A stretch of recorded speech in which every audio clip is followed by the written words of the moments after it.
Matthew 7:15.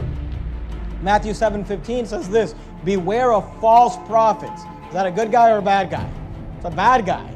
Beware of false prophets, which come to you in sheep's clothing, but inwardly they are ravening wolves. Look at verse 16. Ye shall know them by their fruits. I always think it's interesting how Christians, they like to quote this.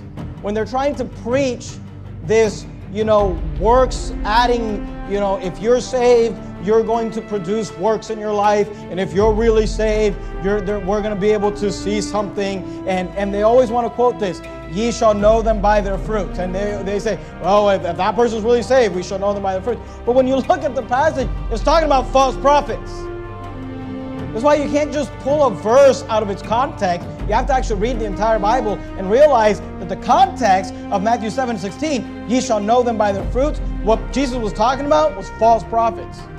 And if you just keep reading it, it makes sense. Notice what he says. He says, do men gather grapes of thorns? He's saying, you go to a thorn bush and expect to gather grapes. The answer is no. Or figs of thistles?